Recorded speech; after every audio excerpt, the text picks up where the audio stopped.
I have never been more excited to record this podcast in my entire life. One of my absolute favorite humans in the entire world is on the podcast today.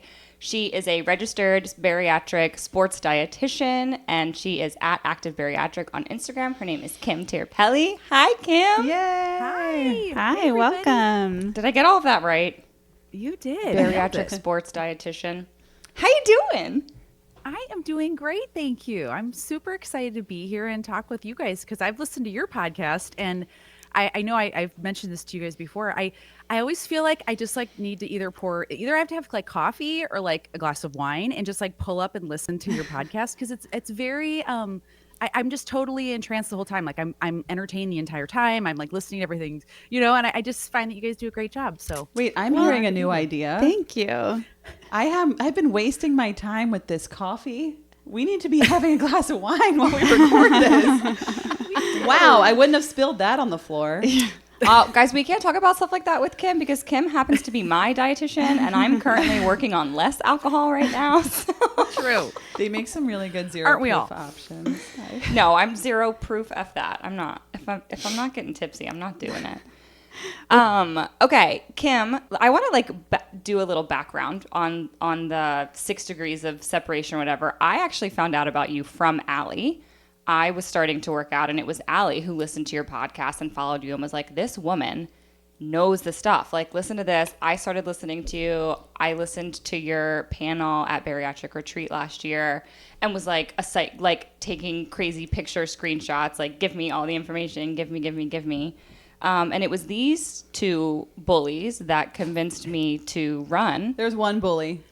There's one bully. Is and it her me? name is Casey. Her name rhymes with Basie. This is news to me. Big, huge bully. And I was like, hey, Kim, let's work together. And then I was like, I'm going to run a 10-mile race. Can you help me? I don't have quite as an extensive story or relationship. Obviously, we haven't worked together, which I'm a little jealous of because I get all of your tips and tricks through Lisa mostly. But one thing I love about your podcast is the community that you're building, because I found Rob, for instance, on Instagram through listening to your podcast. There were a number of other people. I found products through your podcast that I think are really cool.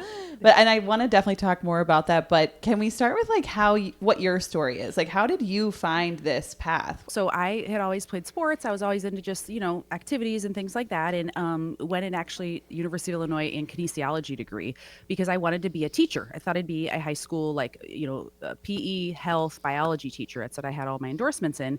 And come junior year, I played soccer at Illinois, and I wasn't feeling good when I was out there. I was always tired all the time. And my coach was like, hey, there's this dietitian that you can meet with that meets with our athletes. And I was like, what? So I went over to her office was in a grocery store, and I met with her. Her name is Susan, and she's still like my idol. Wait, I'm sorry. I need to ask, what do you mean? Can you give us more context here? In the front? No, she had there was like an office like towards the back of the store. Did she work Yeah, there? was she like a manager or an owner of the grocery store? What was her affiliation? She just like set up shop in dietitians- the store. Yeah, no, dietitians work in all different areas, and she would help with like product promotions and like different displays and things like that. Wow. Besides the fact that she was a sports dietitian, which back in 2001, 1999, all those I'm old. Sports dietitians were just not that common, and so her day job she worked there, and then she helped athletes at University of Illinois. So I met with her, and she was just like, yeah, you don't eat very well, like you need to eat XYZ. And I thought that was such a cool job. I was like, wait, you talk to athletes all day and help them eat better for their sports? What? I mean, and I just thought it was so intriguing. And so it kind of jolted my whole path because I was like, I want to do this. But I was already going to be a senior the following year. And I told my parents, I'm like, hey, I want to go back and be a dietitian. My parents were like, slow your roll. We're going to finish college. You're a year away. Yeah. And why don't you just do that first? And then you can switch over if that's really what you want to do. So I ended up teaching high school for a year and was like, yeah, I do. I want to be a dietitian. So I ended up going back, getting a master's degree, and started my first job actually in a hospital. And my very first floor that I covered was the bariatric surgical floor. And so I just saw the patients right after their surgery. So really had very minimal interaction with them. It was just the post-op discharge paperwork that I run in there and was like, this is your paperwork. Like, it was so minimal. Like, it was just like, hey, here's your handout. Good luck with your life. Eat protein. Oh, no. And that was it. And I was like, this is not good. And so needless to say, from there, I did other things. I did sports nutrition as well. I was the team dietitian here at Fresno State for 7 years, as well as working at the university. I taught sports nutrition. And then I got a job here at a surgical center where I worked for the last almost 10 years as the bariatric dietitian. And quite honestly, to summarize all this, the biggest question I got was like, hey, I lost all this weight and now I want to like run a marathon. Now I want to, lift all these weights. And you guys are telling me I can only eat 8 to 1,200 calories a day and 60 to 80 grams of protein. Like, what do I do now? And I was just like, yeah, that's not right. And I knew that it wasn't right, but it was like, you can't really stray off of when you're under, you're with your surgical team, you go with what your doctor's recommendations are. And I just found it to be I knew that this area needed more, look at, in terms of like research, but also just more focus on it and to help people with that. And it kind of combined my two areas. So it was just something that I naturally did when I opened up my own private practice. And that's what I get to do all day.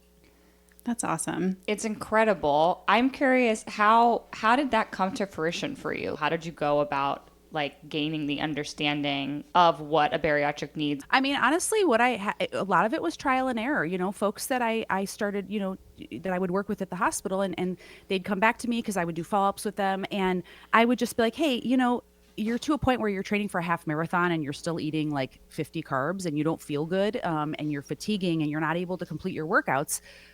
There's something wrong with that. We know that if we try to increase a little bit, because the biggest gap that I see is the bariatric nutrition guidelines and their sports nutrition guidelines. And they literally are very opposing. And so you have to find a way to kind of merge them in a way that's going to be unique to that person and their needs and what they tolerate. And just over the many, many years, I've been, working with bariatric individuals for 17 years. I've seen all different ways that it can work and different dietary patterns and different movement patterns and how we kind of blend those things. And it was just a lot of trial and error at first, but I feel like this is a really growing area where we get a lot more highlighting and more research, I hope. So why do you think the sports nutrition and the bariatric guidelines are so opposing to each other? Do you think that's out of necessity, or do you think that's like a knowledge gap in research or just understanding? Well, just the general recommendations, the reason that they're opposing is so for a bariatric, recommended diet, it's very high protein, protein focused, I should say, because everything's relative, of course, based on how much you can tolerate, but it's protein focused, lower carbohydrate, and your, fluids are kind of based on what you can tolerate. Whereas someone that's training for movement, you generally need more carbohydrate to fuel your muscles and to be able to repeat those motions at a high intensity level or for a long duration, depending upon what it is. And so, and of course, also for generally when you're moving more, you need more calories and more overall everything, right? So carbs, protein, fats, fluids, etc. And so it just, they don't, they're literally almost opposite. So what I found is we have to find a way where we can take some of the sports nutrition guidelines and merge them into what people can tolerate and how much and et cetera, and fuel it based on what you need. And everyone's movement patterns are different and their needs are different. So it's just been at that kind of trial and error of finding out for each person, how do we merge those two areas and make it work? Mm-hmm. I think that's so important too, talking about how individualized it is. My mother actually texted me last night and she said, hey, how much protein do I need to eat in a day? And I was like, Mom, that's a very individualized question. And I was like, Mom, this is what my dietitian has me at right now. But like newly post-op, it was 60 grams was the goal. And like, you don't have a bariatric stomach. So like it's so not a one size fits all. Yeah. For someone that hasn't had bariatric surgery, the RDA is 0.8 gram per kilogram. And so for most people, it ends up being like 70, 80, 90, 100 grams of protein a day for the average person. Now, I'm not saying that that's going to be adequate for people that have other goals. Like for someone that's going to be, wanting to gain muscle or whatever, likely they're going to need more. But for the bariatric population, the 60 gram mark was based on research that was the very minimum amount required to prevent muscle wasting. So that's the minimum amount that like that research had looked at that is necessary for male or female, the very minimum. And I'm not saying that that's like should be the recommended thing, but that's the bare minimum that you need to prevent loss of muscle as you lose body fat. Wow, that's really interesting to me because I always felt like I was a superstar when I was going above that. I didn't think about that as I thought that was like the goal. Yeah. Yeah. Like sometimes you hit it, sometimes you don't goal. That's a good point. Yeah. Well, I'm over here panicking. I definitely feel like the disclaimer that you just made, Kim, was for me. Because when you're telling me an average person, 70, 80, 90, and I'm sitting over here knowing that I am eating well over 100 grams of protein per day.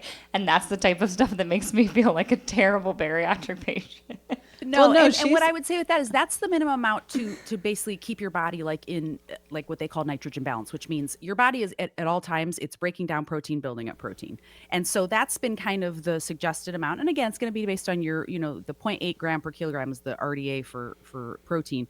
But, that's kind of the amount that most folks need just to maintain. It would be hard to take in a lower amount if you wanted to gain muscle or you're very active and you have more needs to recover properly. So that's why a lot of times those numbers, and I'm going to be honest with you, they're really looking at adjusting the RDA because they feel like it's probably too low.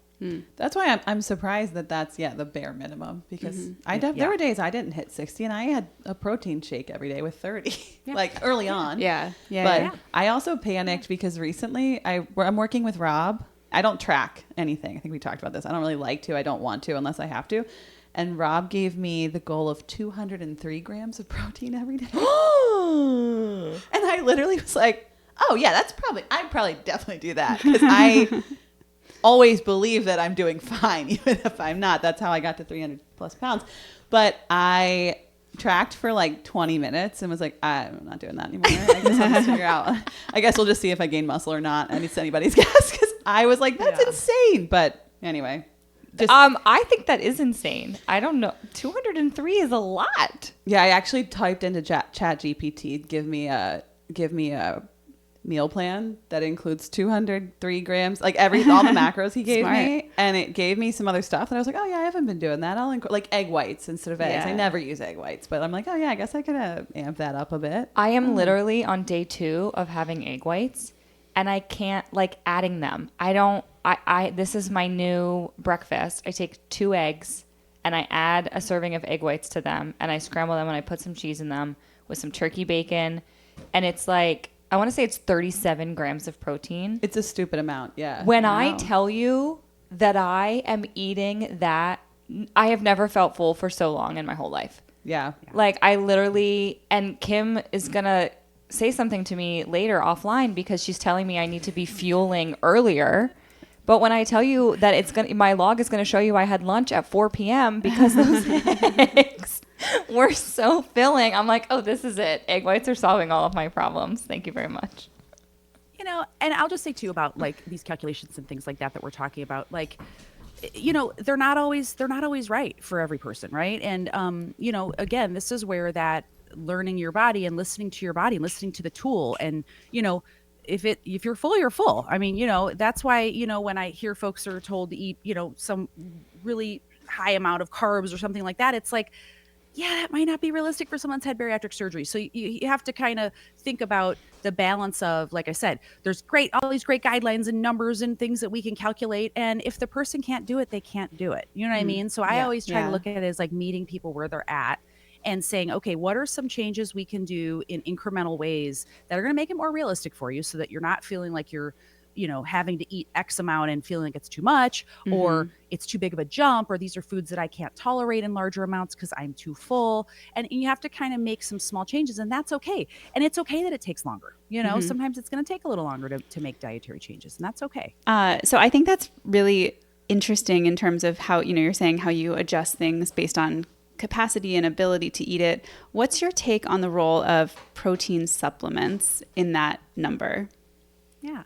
It's funny because I've talked to dietitians all, across the country in different surgical centers, and a lot of surgical centers don't recommend them in any way, shape, or form. And I'm not a fan of that recommendation. And the reason being is that protein, if you are having a hard time eating solid proteins or getting, more, based on whatever your goals are, I find them to be helpful and convenient. I don't think that they should be your first line of like, all my meals should be shakes because it's easy. Like, no, that's probably not the best, way to think about it either. Also, we want to get a wider variety of nutrition considering that the volume of each meal itself is less, right?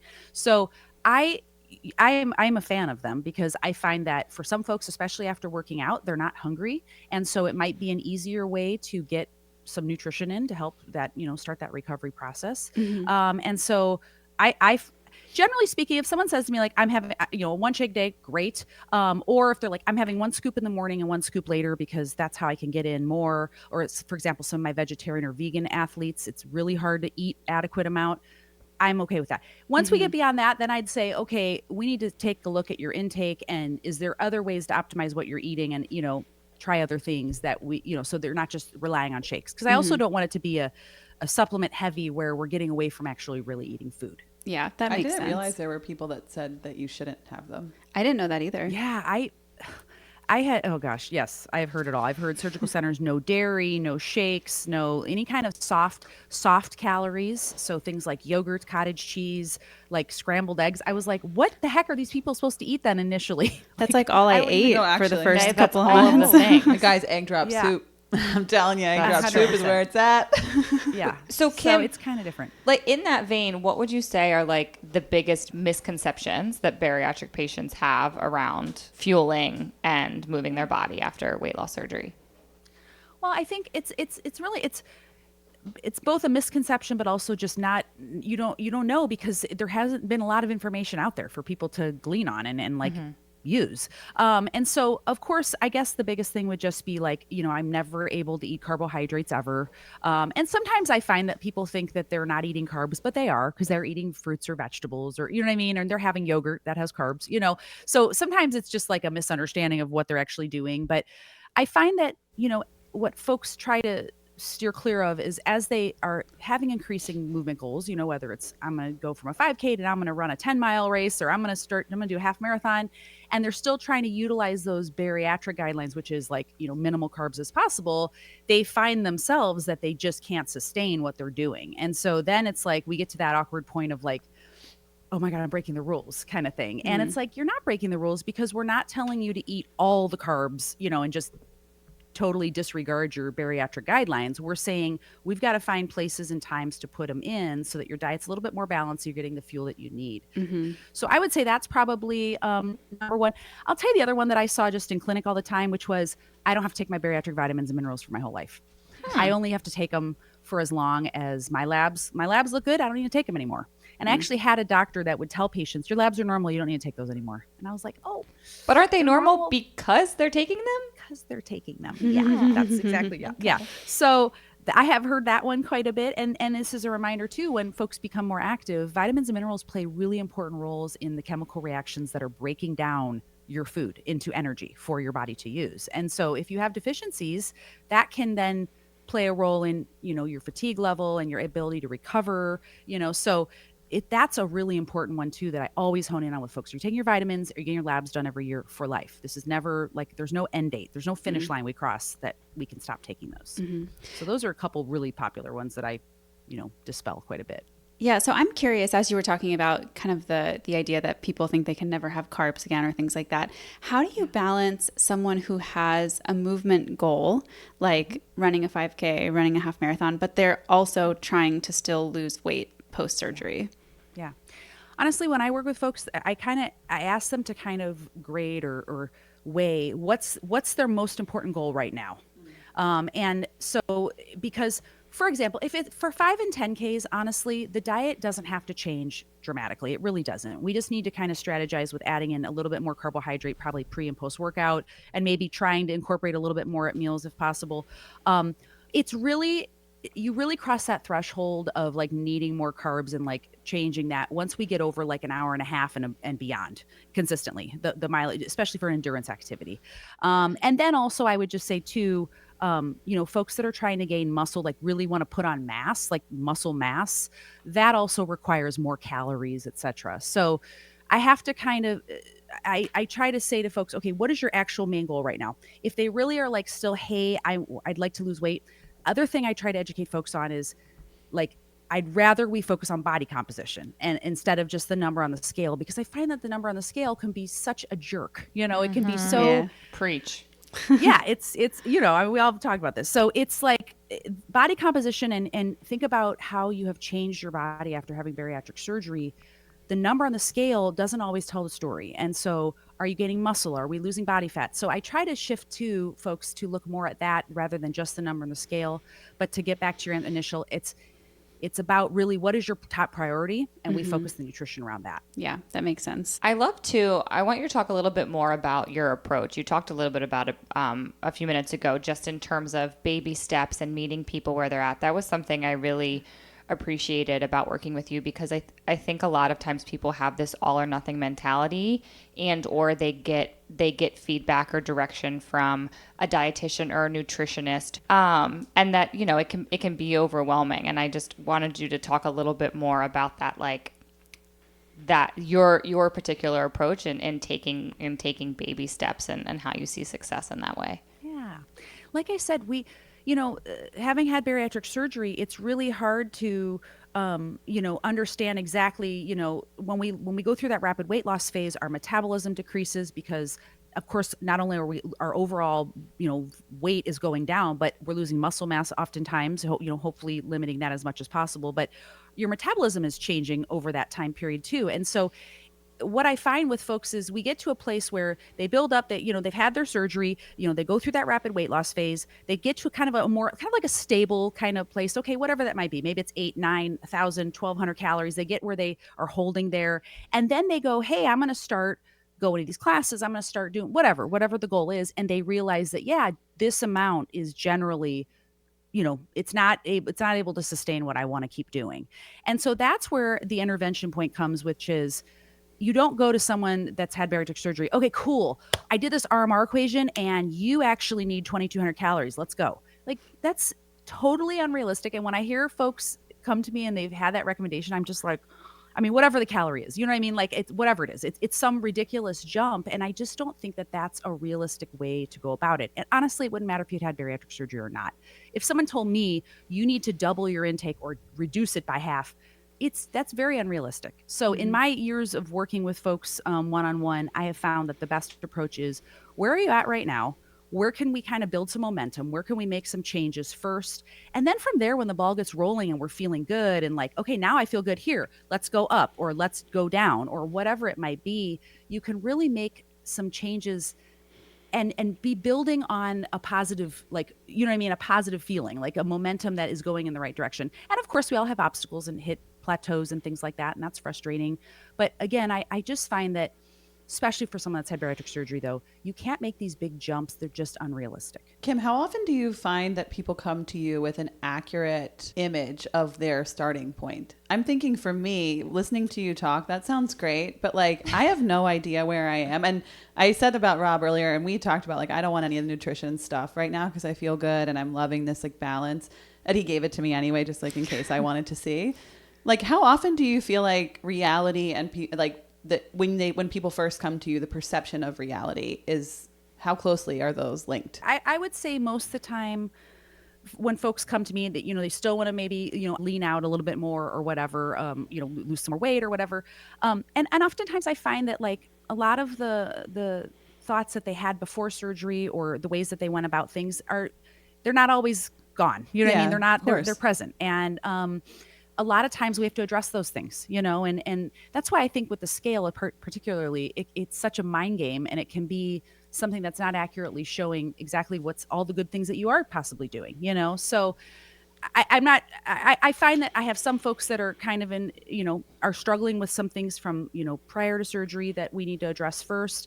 And then there's some folks that are like, look, I don't know what I don't know. Just help me. And we kind of take small steps. But I think that's when you're working with someone that, like, has a lot of experience of, like, things that can work, and you can keep trying different things. Because I know, Lisa, you've said this too, like, if something doesn't work, it doesn't mean that it's over. Like, you know what I mean? Like, we're not just going to stop. We're going to, okay, this one didn't work. let's try B, let's try behind door number 2. And so I find oftentimes I think that encouragement, and I think working with someone one-on-one is helpful, just because you're kind of holding each other's hand. You're going, okay, this worked, this didn't work. Cool. Let's try this. Let's do this.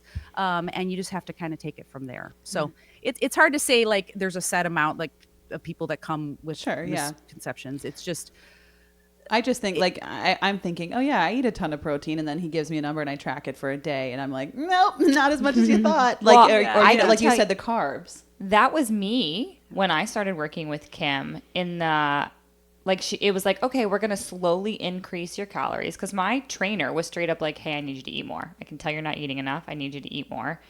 And Kim is like, okay, baby steps. Let's start in this range and just see how you do. And then spoiler alert, I was already well beyond that range. Like I'm in here thinking I'm eating like a bird. And then I started tracking and I was like, oh, I've already surpassed phase 1 before I even started. And I had no idea I was eating that much already. So you're an all-star student is what I'm hearing. Yeah, not great. I wasn't eating too much. I was just unaware of the volume and the macros that I was already hitting. And then it increased from there. So yeah, I was definitely one of those people. So that leads to my next question. Kim, what is your stance on tracking? Yeah, honestly, I use tracking as data and as feedback, and in whatever capacity that is for the person to glean some helpful information. I have some people that like to track every single day, and I know that there's people out there, that coaches out there that are like, you have to track. I don't require that of folks that I work with, because I find for some people, again, it's their relationship with that. Have they gotten to a point where they can use it as data? Or is it something that brings back uncomfortable feelings of practices that they had before surgery that didn't really help them? And that's okay too. There's other ways to look at plates and how do we balance our plate better. And you don't have to look at macros and calories. That's totally fine. I mean, I'll be honest with you. I log on occasion, like when I'm like, hey, I'm starting to lift now. I want to change. I don't even know where I'm at with my calories. Where am I at? I track for like a week. I look at it. Okay. Yeah. Wow. I didn't realize I was eating this much or whatever. This wine had a lot more calories than I thought at nighttime. I don't think that is probably the issue. Go ahead. but it's like, oh my God, wow.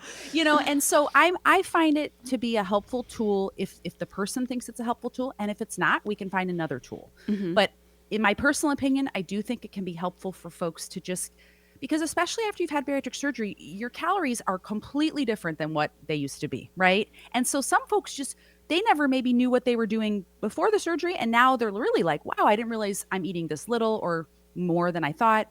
And it's more of just kind of checking in. It's a check-in is how I like to look at it. I definitely fall into that category of not liking to track, because it gives me like Weight Watchers vibes.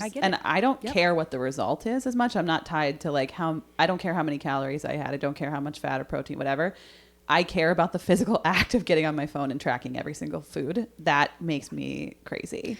Yeah. It's interesting. I love data. So the idea, like if you could magically give me all of my calories and macros for the day, at the end of the day, I would be like, yes, I want that every single day for the rest of my life. Yeah, magically. I could wear something that would just calculate it for me. Yes. Yeah, I'm just too lazy. I do it for like one meal and I'm like, that was a lot of work. I don't think I'm going to do that again. You would be into this. I actually have seen at the restaurant show, I saw an app that is working on something like this where, it's totally, I'm sure it's like way far off, but you take a picture of your plate and the plate that you use is like, do you know about this, Kim?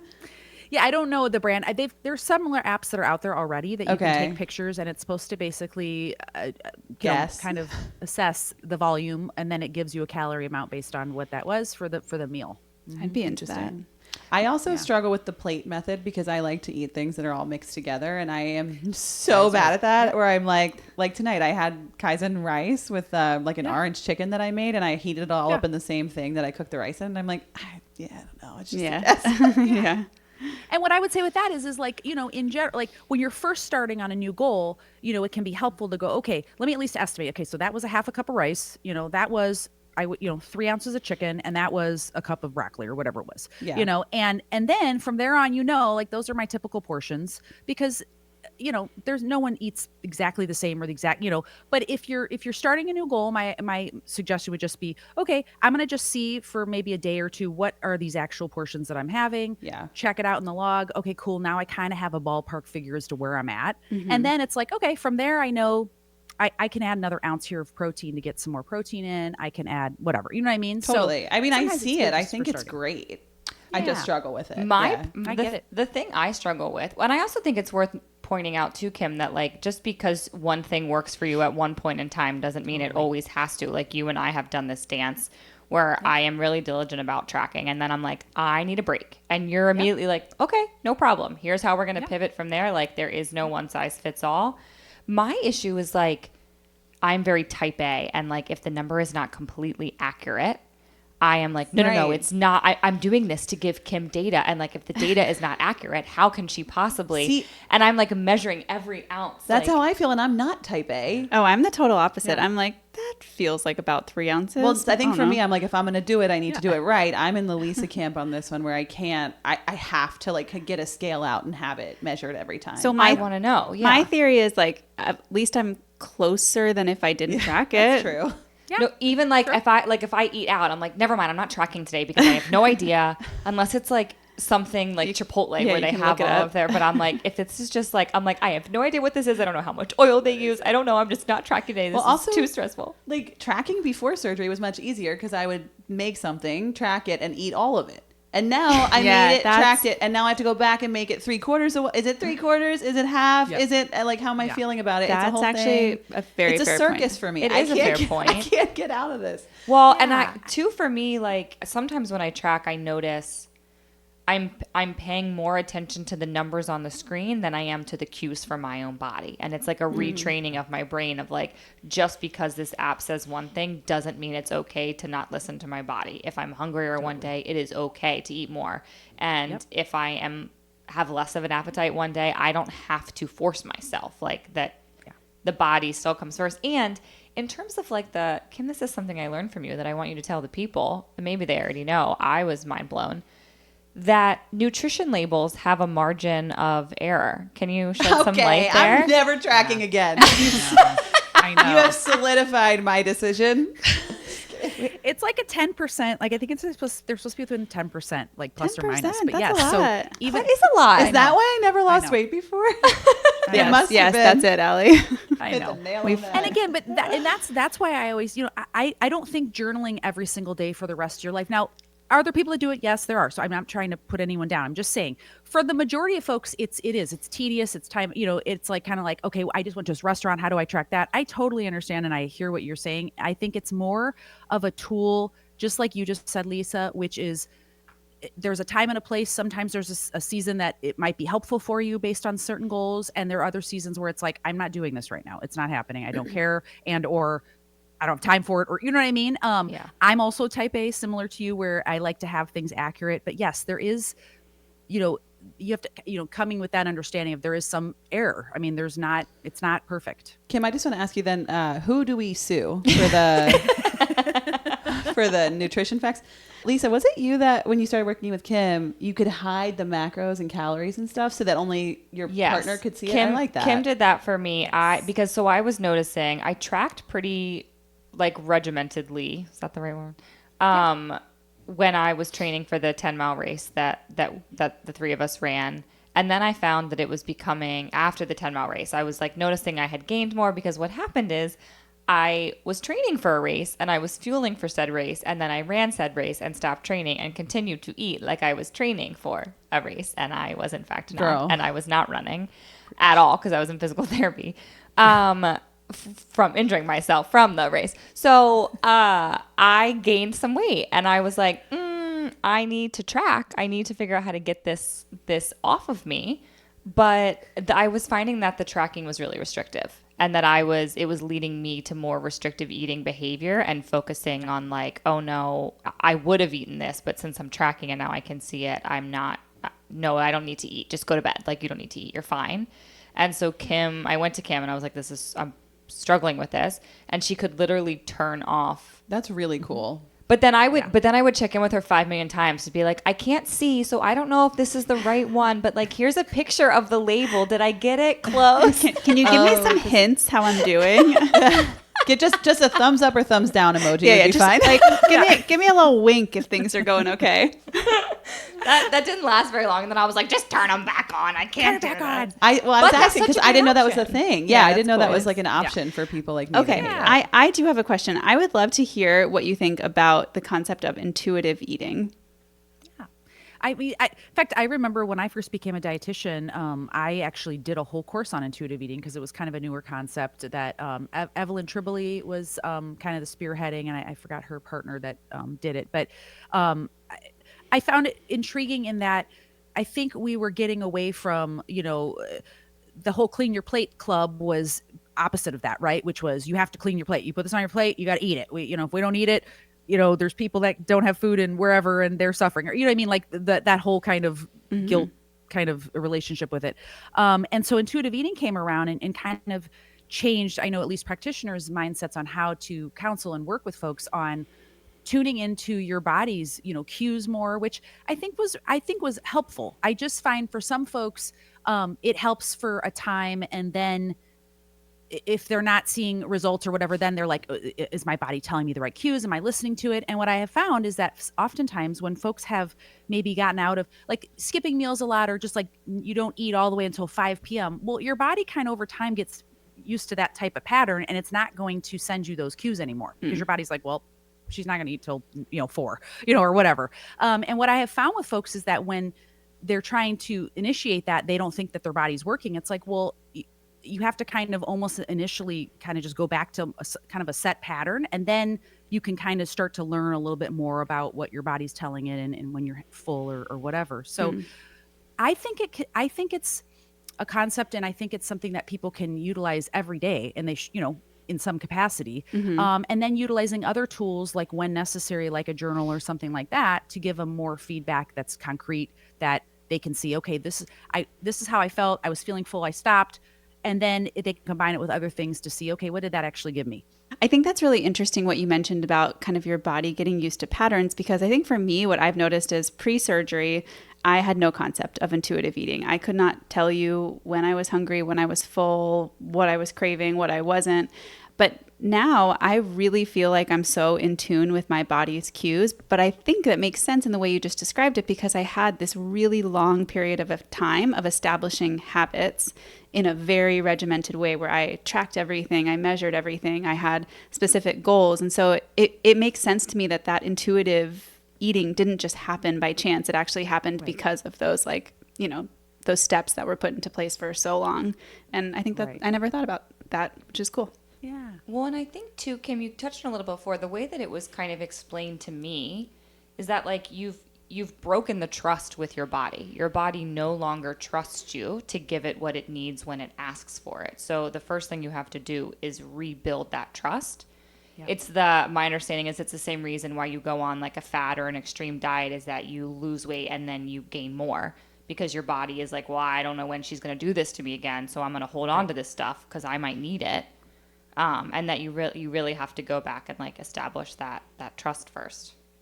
And I get a lot of times folks too will say like, I never used to eat breakfast and I've never been hungry. And then, now I'm eating breakfast and I'm hungry all the time. And it's like, but hunger is normal. That's part of your body's telling you, I need nourishment to fuel my body's activities that are happening 24 hours a day, 7 days a week, So sometimes it's a little bit hard to like think like, oh my gosh, what I do? Wait a minute, I used to not be hungry. It's like, well, but that's not the optimal, maybe not the best pattern either, because now when you are hungry starting at 4 p.m., you're starving. And now it's harder to be intuitive and like stop, because your body's like, I have not had anything to eat since last night at 10 p.m. or whatever. And it's 4 p.m. the next day, So I find that kind of sometimes, and especially after having bariatric surgery where, we're actually lowering the hormone ghrelin that says, hey, eat.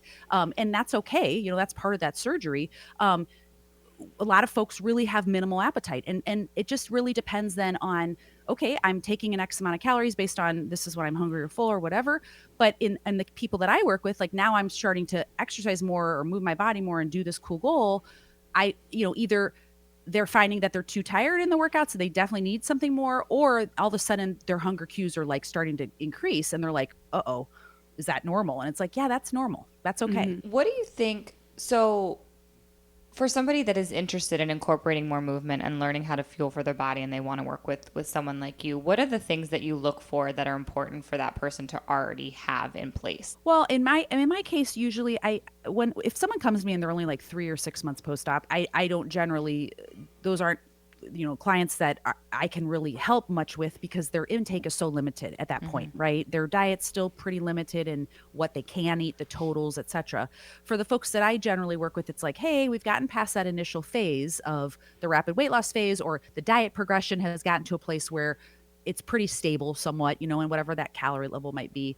And is there ways that we can optimize what you're doing to match or help fuel these workouts or whatever those goals are that you have?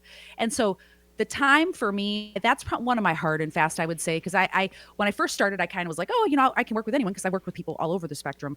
But for folks that really have training and fitness goals, I found that being a little farther out where you can tolerate more and we can have a little bit of trial and error seems to do a little bit better with incorporating different foods, etc. And, just having an open mind and just, being ready to commit to changes and new habits that you want to establish, I think is a good place to be too. Because sometimes folks will come and they're like, this is what I'm doing and I'm not really going to change it. And I'm like, oh, well, why are you asking for help? That's where I am. That's probably what Rob was thinking when I called. I mean, it's few and far between, but I can honestly say that's happened. And I'm like, oh, okay, well, if it's not working for you, then it sounds like probably need to look at what we can change, So generally speaking, I would say those are some of the things. And of course, in my also, lastly, I'll just say, if you have any ongoing medical conditions or, issues with, tolerating different things and it's really restrictive, then I would say it might not be the best time either, to begin working together. Can you just give some basics on if you're looking to start fueling for movement, what are the types of things that are recommended? So generally, if you're starting to increase movement after you've had, your surgery and you're to a place where, you're noticing that you're fatiguing sooner, you're not sleeping good, you're not recovering well, that's where I take a look at, okay, overall, just number one, of course, looking at your current intake. Do you have the bariatric basics in place? Are you, at least meeting that minimum that we talked about, the 60 to 80 grams? Are we doing that right now? Are we meeting our fluid goals? Because again, as you're sweating more, we need to make sure that we can just meet the basic fluid goals. Then we can layer on hey, I'm going to be dehydrated if I don't drink more fluid. Can I tolerate that? Are you compliant with your daily bariatric vitamins and minerals and things like that? These are the basics that I always kind of look at with folks and say, okay, we got to be targeting these first. Then we can start looking at, okay, now we're starting to, move a little bit more. Are you comfortable with trying a pre-workout or a post-workout snack? Can we put in a little bit more carbohydrate into your meals so that your muscles have that energy source to draw upon? And I have different guidelines. Like, for example, if you're, an hour or two out of a workout, is there a way to get in 15 to 30 grams of carbohydrate? For example, half banana, right? Or, a couple graham crackers or a piece of toast. Can we put that in with your protein so that we know, we're getting something in that can fuel you for whatever this movement is that you're about to do? And then after that, are we eating on a consistent schedule? Are you getting in, I try to aim for folks, the research out there in terms of protein for muscle protein synthesis, a minimum of 20 grams is the amount that's required for us to be able to really have adequate leucine to stimulate this muscle protein synthesis. So I always say, can we get it to at least 20 grams? That's 3 ounces of chicken or turkey or pork or beef or seafood or whatever it might be, yogurt or whatever. And then from there, as you're able to tolerate more food, we can go, can we go to 30 grams at a meal? And more is not always better. When you reach that full point and you are feeling good and, we don't have to keep going more. We can say, okay, this is where I feel good. So, those are just some basic things, but I would say probably carbohydrates is what I look at outside of just optimizing the protein, because for someone that's active, carbohydrates are the main energy source. And so we have to see, is there a way to get in a little bit more around the workouts to help you feel better? And for someone doing larger workouts, it's 15 to 30 grams of carbs per hour of workout. Is that correct? So if you're if you're moving your body for an hour or longer, so 60 minutes is kind of that threshold, the goal is 30 to 60 grams of carbohydrate per hour. Oops. Yeah. That didn't happen. And then for ultra endurance, and again, this is why this would not be probably doable for most bariatric patients. It goes up. So sports nutrition guidelines for ultra endurance activities, actually 60 to 90 grams of carbs in an hour, which for someone that's had bariatric surgery, probably pretty unrealistic to hit. So the 30 to 60 for most folks is very realistic. Mm-hmm. And then what about replenishing electrolytes and sodium for salty sweaters?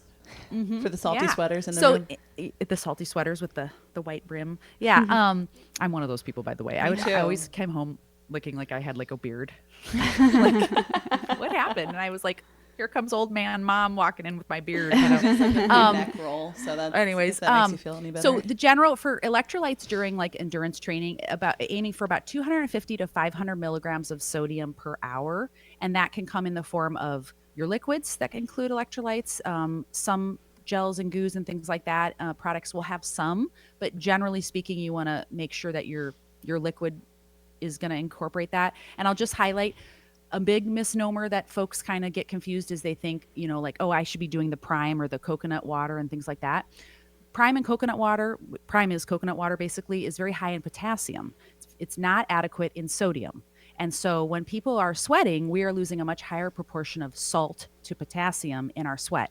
And so those are not really optimal sports beverages because they're not the right distribution of the electrolytes. So really if you're a salty sweater and cramping is not always indicative of your nutrition, but it can be, make sure you're getting an adequate sodium. Will you debunk something for us or tell us what the truth is on this? I hear this a lot online. Like if you are trying to up your protein and you have the capacity for it, how much protein can your body handle in one sitting? So this is such a great question. A new study just came out recently, okay, literally in the last 6 months that came out, and they looked at 0 grams, 25 grams, 100 grams of protein. And they basically, it is from dairy protein. And in the old days, I should say the old days, geez.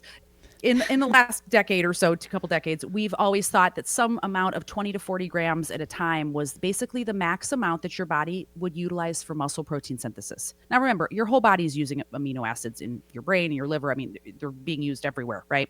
But for muscle protein synthesis purposes, we had that kind of range that we would think that was the most that your body's going to digest, absorb, and use for helping with muscle, right? And what they found, though, was all those studies looked at only about a 4 to 6 hour postprandial, meaning after the meal, they only looked for 4 to 6 hours. And so once they got past 40 grams, they really weren't seeing any more increases in that muscle protein synthesis rate. So they thought, well, that's the amount that people can tolerate, right? Well, recently they did this study that looked at 0, I think it was 25, and then 100 grams. But they looked at the study over 12 hours. And what they found was that people that had the 100 gram of protein continued to digest and absorb, and the muscle protein synthesis rates continued to increase until all 100 grams were utilized. Former Fat Friend exclusive information. Amazing. Yeah, I had no idea that was anything current, but I am so glad it is. That's so cool. That's so great to news. answer your question, your body will digest and absorb it. It's just going to be over a longer period of time. But yes, it doesn't just go away or not get you. Your body breaks it down, and those amino acids are going to be used for whatever your body needs at that point. Wow. My other thing I wanted to ask you is I'm thinking specifically of your episode on creatine. Mm-hmm. And for women, I really enjoyed that episode. And I don't know if you have any more little tidbits like that. Just I'll say, so creatine is, so that's a supplement that's really been, emerging in terms of its utilization across the lifespan for just besides increasing muscle mass, brain health and bone health. So especially with women for us, because as we get older, our bone density issues, can be a problem. So creatine's been looked at. But I would just say in general for women, resistance training should be part of every woman's plan, because as we get older, every decade, we are losing more muscle mass. That impacts our metabolism, that impacts our flexibility, mobility, ability to move our body as we get older, increase our risk of injuries and things like that. Resistance training and just protein in general. I would say a lot of times we think, oh, I just need to stay in that 60 to 80 gram range. And for a lot of folks, it's fine. But if you have these movement goals and you are lifting and things like that, you probably would benefit from a little bit more, because again, we want to maintain our muscle.